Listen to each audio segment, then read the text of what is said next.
여러분, 데칼코마니라는 그런 미술 기법이 있습니다. 데칼코마니는 종이에 펼쳐져 있죠. 종이 한쪽에다가 이제 물감을 쭉 짜 놓습니다. 그리고 이 종이를 반으로 잡습니다. 그리고 다시 펴니다.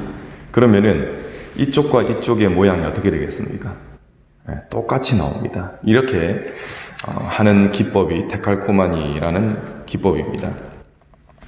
신명기 12장 말씀의 구조를 보면은 꼭 데칼코마니아도 같습니다. 우상숭배를 금하는 것을 거기서부터 시작을 해가지고 우상숭배를 금하는 것으로 마무리가 됩니다. 이렇게 앞뒤가 같은 메시지로 구성이 되어 있는데, 같은 메시지를 반복하신다는 것은 그만큼 중요하다는 것입니다. 이스라엘 백성들이 약속의 땅에 이제 들어가게 될 것입니다. 약속의 땅에 들어갈 것을 지금 앞두고 요단강 서편에서 진을 치고 있습니다. 자, 그들이 약속의 땅에 들어가게 되었을 때 부지런히 지켜야 할 율법을 말씀을 했습니다. 그 율법이 뭐냐면은 우상 숭배를 금하는 것입니다. 철저히 금하라는 것입니다. 이스라엘 백성들이 차지할 그 이방인들이 살고 있는 땅은 그냥 이방인들의 육신만 덩그러니 살고 있는 것이 아닙니다. 그들이 살면서 만든 문화 그리고 생활 양식도 같이 있는 것이죠. 그들의 삶은 우상숭배와 밀접하게 연관되어 있었습니다. 그러니 이스라엘 백성들이 그 이방인들의 땅을 정복하고 그 땅에 들어가서도 이 우상숭배의 영향력이 그대로 있다는 것이죠. 그래서 잠시 한눈을 팔면은 하나님이 아닌 다른 우상을 숭배하는, 하나님을 예배하는 예배자에서 우상숭배자로 전락할 수 있는 위험이 매우 컸다는 것입니다. 그렇기 때문에 하나님께서는 우상숭배를 금할 것을 거듭 강조하셨던 것입니다. 그런데 여러분, 우리가 말씀을 살펴봐서 아시겠지만 우상숭배를 금하라는 명령은 소극적인 금지가 아니라 적극적인 금지라는 것을 알 수가 있습니다. 자, 2절을 보시면 파멸하라 라고 하셨습니다. 또 3절에 불사르라, 또 찍어 그 이름을 멸하라 라는 하나님의 명령은 이것은 매우 적극적인 금지를 의미합니다. 여러분, 이것은 무엇을 의미하는 것일까요? 죄를 지을 수 있는 환경을 정리하라는 것, 그것을 의미합니다. 이스라엘 백성들이 약속된 땅으로 들어가게 되더라도 우상을 숭배하는 문화는 여전히 남아서 영향력을 행사한다고 말씀을 드렸죠. 자, 이러한 모든 여건들을 다 정리를 하라는 것입니다.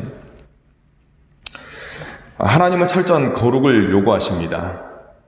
그런데 우상숭배는 그렇지 않습니다. 여러분, 사람은 어떤 쪽을 따라가냐면요, 편한 쪽을 따라갑니다. 힘이 안 드는 쪽을 따라갑니다. 하나님은 거룩을 요구하실 때 어떻게 요구하시냐면은 철저히 거룩하라고 하시거든요. 하나님과 같이 같으라라고, 하나님과 같이 거룩하라 이렇게 말씀하시거든요. 굉장한 부담감이 있습니다. 그런데 우상 숭배를 할 때는 이러한 부담감이 전혀 없습니다. 우상을 숭배하면서도 자신이 이제 죄를 짓는 거 마음껏 짓고 그 회개하지 않고 그냥 복만 구하라는 것입니다. 이것이 우상 숭배인 것입니다. 그런데 어떻게 됩니까, 여러분? 이것은 거짓된 길입니다. 거짓된 길로 가다가 결국 멸망에 빠질 수밖에 없는 것입니다. 그래서 하나님께서는 아예 우상 숭배를 할 수 있도록 만드는 모든 그러한 여건들을 다 싸그리 정리를 하라, 이렇게 말씀을 하신 것입니다. 여러분, 지금 여러분들을 넘어지도록 만드는 것들이 있을 겁니다. 그것이 무엇입니까? 먼저는 하나님이 그것을 아십니다. 그리고 나 자신도 그것이 무엇인지를 알고 있을 가능성이 높습니다. 여러분들의 생각 속에 떠오르는 그것, 내가 자주 넘어지도록 만드는 그것, 그런데 환경의 정리가 안 돼가지고 계속 넘어지는 그것을 속히 정리하시기 바랍니다. 나로 하여금 계속 죄를 짓도록 만드는 환경과 습관, 그것을 정리할 때 비로소 하나님을 따를 수 있다라는 사실, 이 사실을 명심하시기 바랍니다. 모세는 처음에는 우상숭배를 금하는 말씀을 선포했습니다. 이제 다음에는 드림에 대한 말씀을 선포합니다. 가만히 살펴보니까 드림에 있어서 강조되는 말이 있습니다. 그것은 택하신 곳입니다. 제가 하나씩 셈을 해봤습니다. 말씀을 준비하면서 택하신 곳 혹은 그에 준하는 부분이 총 몇 번 나오는 것인가 제가 셈을 해봤더니 총 9번이 나옵니다. 여기서 택하셨다는 것은 하나님이 택하셨다는 것입니다. 그런데 사람들은 자신의 생각이 옳은 대로 하고자 하는 경향이 있습니다. 이 경향성은 하나님의 방법을 따르지 못하도록 만듭니다. 하나님의 방법이 무엇인지는 알아도 이 경향성 때문에 따르기를 거부한다는 것이죠. 이것을 8절 말씀에는 이렇게 표현합니다. 각기 소견대로 행하였다라고 표현했습니다. 여러분, 불순종이 반복되었던 사사시대를 기록한 사사기, 이 사사기에도 이 기록이 그대로 있습니다. 그들이 왕이 없으므로 각기 소견대로 행하였다라는 것이 정확하게 토시 하나 틀리지 않고 2번 등장합니다. 아무튼 이처럼 사람이 자기의 소견대로 행하였음에도 불구하고 자신은 정작 나는 하나님께 예배드렸다라고 착각할 수가 있습니다. 굉장히 무서운 착각입니다. 여러분, 하나님께서는 사람의 방법대로 드리는 예배, 착각의 예배죠. 이 착각의 예배는 받지 않으십니다. 대표적인 것이 바로 가인의 제사입니다. 여러분, 가인의 제사에는 이제 제사를 드리는 형식은 있었을지 모릅니다. 형식은 있었을 겁니다. 그런데 정작 자신의 삶은 드리지 않았습니다. 그러나 아벨은 하나님께서 원하시는 방식대로 제사를 하나님께 드렸습니다. 이 제물과 더불어 자신의 삶을 하나님께 올려드렸다는 것입니다. 그래서 하나님께서는 아벨의 제사만 받으셨지 가인의 제사는 받지 않으셨습니다. 성경은 이를 이렇게 표현하고 있습니다. 가인과 가인의 제사는 받지 않으셨다. 그러나 아벨과 아벨의 제사는 받으셨다. 이렇게 표현하고 있습니다. 가인은 자신의 방식대로 제사를 드렸던 것에 대해서 회개하지 않았습니다. 오히려 화를 냅니다. 분노해서 동생을 살인하는 비극을 저지릅니다. 여러분, 이처럼 하나님의 방식이 아닌 사람의 방식, 자신의 방식대로 예배하는 이 예배의 행위는 결국 파괴적인 결과를 낳게 되는 것입니다. 자신의 방식으로 예배드리는 것, 그것을 고집하면 결국 자신은 파멸에 이르고 자기 중심적인 사람이 되어서 주변 사람들을 고통스럽게 만들 수 있다는 것입니다. 자신의 방법이 아니라 하나님의 방법으로, 하나님의 말씀에 순종하는 방법으로 삶의 예배를 드리시는 저와 여러분 되시기를 간절히 축원합니다. 오늘 말씀을 보니까 하나님께 드림에 대한 말씀을 계속적으로 하시죠. 11조와 거제, 그리고 서원제와 낙헌 예물 등을 하나님께 드리라 라고 말씀을 하셨습니다. 여러분, 왜 하나님께 드릴 수가 있습니까? 지금 나에게 있기 때문에 그렇죠. 그런데 그 모든 것을 내가 스스로 만들어낸 것이 아니라 하나님께서 복을 주셨기 때문에 이제 있게 되는 그런 물질들이라는 것입니다. 자, 그리고 드릴 때 즐거움이 임한다라고 말씀을 하셨습니다. 더불어 즐거워한다라고 말씀을 하셨죠. 그렇다면 왜 내 것이 없어지는데, 내가 지금 소유하고 있는 것이 없어지는데 왜 즐겁겠습니까? 자원하여 드리고자 하는 마음, 그 마음이 있기 때문에 즐겁다는 것입니다. 또 자원하는 마음은 모든 것을 하나님께서 주셨다라는 깨달음이 있기 때문에 생기는 마음입니다. 이 마음이 있기 때문에 드리면서도 무엇이 넘치게 됩니까? 감사가 넘치게 되는 것입니다. 제가 예전에 참 마음이 불편해지는 말씀을 들었던 적이 있습니다. 어떤 말씀이냐면은 더 큰 복을 받기 위해서 예물을 심어라. 심는 비유. 물론 맞는 이야기이기도 하지만 굉장한 위험성이 있습니다. 여러분, 들어보면 그럴싸하지 않습니까? 더 큰 복을 받기 위해서 심어라. 그러면 아멘이 절로 나옵니다. 자, 그런데 여러분, 이것은 하나님이 원하는 드림이 아니라고 생각이 됩니다. 하나님이 아닌 다른 것을 목적으로 접근하는 거지 않습니까? 더 큰 재물. 하나님이 목적이 되어야 되는데 더 큰 물질이 목적이 되었습니다. 출발이 잘못되었다는 것입니다. 주신 것에 대한 감사함으로 하나님께 드려야지 더 큰 이익을 얻기 위해서, 자, 하나님께서 100배의 복을 주신다더라. 그러면 10만 원 심었으니까 1000만 원 주시죠, 하나님. 이런 것이지 않습니까?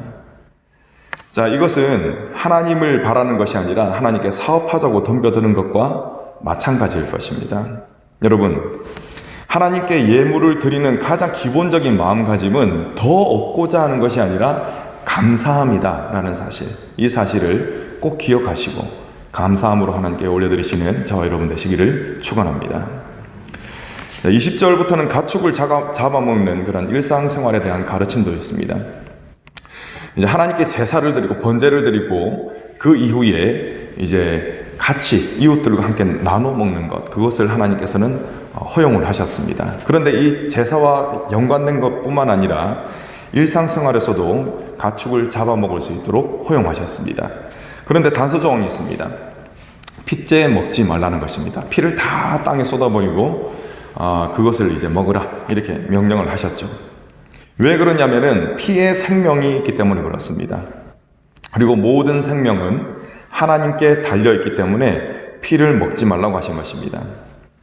자, 이것은 무엇을 의미하냐면은 식량으로 삼기 위해서 필요를 따라 도축은 하되 가축을 먹되 그 생명을 귀중히 여기는 마음만큼은 잃지 말라는 것입니다. 여러분, 하나님께서는 생명을 중요시 하십니다. 요즘 사회에 계속 오르내리는 화제거리가 무엇인지 여러분 아십니까? 신문 보시죠? 바로 학폭입니다. 학폭. 학교 폭력을 줄여서 학폭이라고 하는데 학폭 관련 기사 때문에 그야말로 사회가 떠들썩합니다. 폭력은 물리적으로 가해지기도 하지만 말로도 가해지고 때로는 눈총으로 가해지기도 합니다. 제가 좀 눈이 많이 크기 때문에 좀 불리하기는 한데 다른 사람이 이렇게 째려보면 이렇게 마음이 불편해지지 않습니까? 이것도 무엇입니까? 폭력입니다. 인간의 부패성으로 인해서 이러한 가해는 단독으로 이루어질 뿐만 아니라 파당을 지어서 집단적으로도 이루어집니다. 이것이 큰 문제를 낳게 되는 것입니다. 여러분, 과연 폭력이 학교에서만 일어날까요? 그렇지 않습니다. 폭력은 가정에서도 일어나고 또 교회에서도 일어납니다. 참으로 안타까운 것입니다. 여러분, 더 무서운 것이 있습니다. 더 무서운 것은 가해자가 해를 가했다는 사실조차 인정하지 못하고 계속 해를 가하더라는 것입니다. 여러분, 이러한 일들이 비단 다른 누군가에게만 일어나는 일일까요? 그렇지 않습니다. 나도 얼마든지 다른 이의 인격을 살해하는 가해자가 될 수 있다는 것입니다. 그것도 자각하지 못한 채 말입니다. 여러분, 만약 누군가를 미워하는 마음을 내가 계속 붙들고 살아간다면 나도 모르게 다른 이의 인격을 살해하는 자가 될 수가 있습니다. 그렇기 때문에 우리는 하나님의 말씀을 항상 마음에 두어야 한다는 것입니다. 이것을 말씀을 가슴에 새겨야 한다라고 표현하고 싶습니다. 여러분, 하나님은 가축의 생명까지도 가벼이 여기지 말라고 하셨습니다. 그렇다면 사람의 생명은 더 귀히 여겨야 되지 않겠습니까? 혹 여러분들에게 다른 이의 생명력을 약하게 만드는 그러한 미움이 있지는 않습니까? 혹 미움으로 기인한 어떤 습관이 있지는 않습니까? 어떤 사람이 이야기를 할 때마다 막 안 좋게 이야기하는 그런 습관들 말입니다. 여러분, 타인의 생명을 약화시키는 그러한 행실을 우리가 만약에 가지고 있다면 그것을 버려야 합니다. 그것이 아니라 타인의 생명을 강하게 만드는 은혜로운 말과 행동이 충만한 저와 여러분들의 삶이 되기를 간절히 소망합니다. 여러분, 우리는 상황이나 감정을 따라 살아가는 자가 아닌 하나님의 말씀을 따라 살아가는 성도들입니다. 모세는 32절 말씀을 통해서 이를 분명히 하고 있습니다. 우리 32절 말씀을 여러분이 읽어주시겠습니다. 32절입니다. 시작.